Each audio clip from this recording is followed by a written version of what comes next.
Здравей, добре дошъл в мой канал.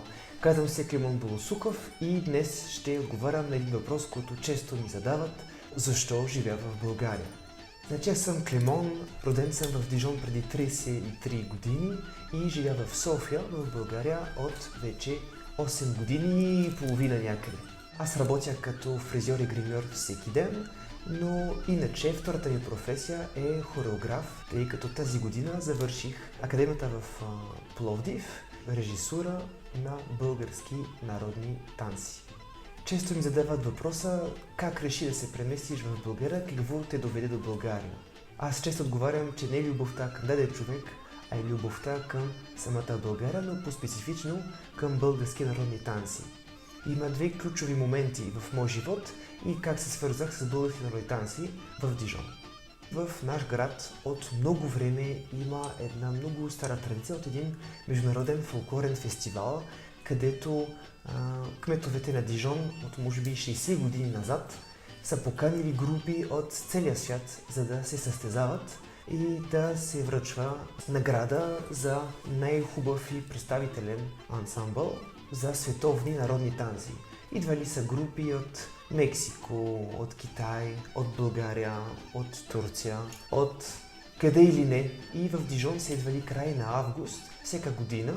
Идвали са по 10-15 групи и са правили не само един голям конкурс, но също и много интересни спектакли по улиците на Дижон, където можеше всеки да се наслаждава и да гледа чужди фолклори. Нашите са отишли да гледат всички спектакли, конкурса неделя вечер, край на седмицата, но понеже бях малък и само с нашите ходихме по улиците да гледаме как играят в центъра на града. Мой любим момент тогава беше, че имаше едно шествие, когато групите вървяха по улиците на Дижон и това беше точно преди голямата вечер с състезателен спектакъл. Много ми харесваше как всяка държава играеше с голям хъс, голям мерак, с прекрасни, шарени, пъстри носи.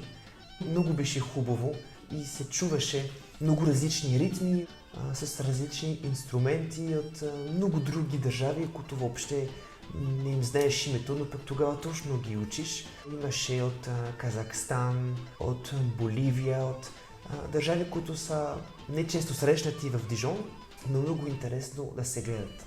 Втория важен момент в мой живот към България беше когато се запознах с танцов състав Гайда в Дижон. Да, Гайда се казва от името на инструмента. Този ансамбъл е играл от 1981 година до преди 10 години и част от тези танцори много често предложиха да са гидове на самите състави, които идваха.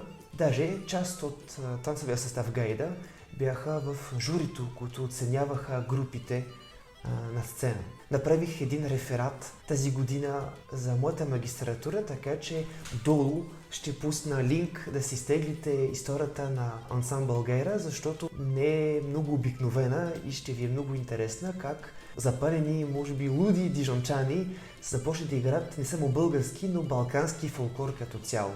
Как се запознах с този ансамбъл? Всичко тръгна от един братовчет на баща ми и благодаря на брат ми.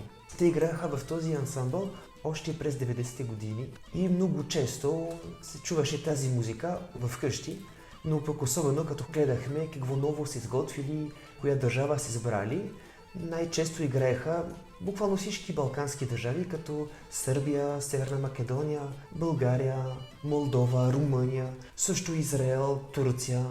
Брат ми реши 2003 година да се премести в България и аз дойдох за първи път на гости и тогава се записахме на един семинар Балкан Фолк в Родопите в Пампорово и тогава се записах на всичките класове, които имаше. Беше много интересно, много се запалих, играх всичко, което беше възможно, прибрах се в Дижон и казах на нашите: до сега не съм играл, от тук нататък вече ще играя балкански народни танци, защото много е яко.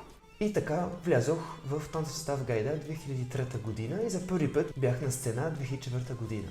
След като брат ми се изнесе от България, аз продължавах да дойда на вакансия тук, създадох си много приятелства, научих полека-лека малко да говоря езика, поне да чета, да мога да се оправя сам, защото нямах личен преводач вече. И така, 2012 година, лятото, дойдох с бившия приятел в София с идеята да разглеждаме как може да се установим тук в България. И така стана, че на 1 януари 2013 година в 12:30 някъде кацнах и вече от тогава живея в София.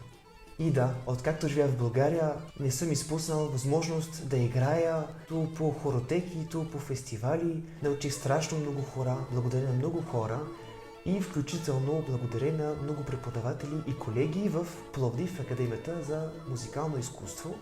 Преди повече от 5 години вече и там завърших магистратура. А покрай тази магистратура, искате ли да разберете с каква креативност, какви прякори са ми измислили колегите? Това ще е в следващото видео. Така че последвай ме до другата седмица. Чао!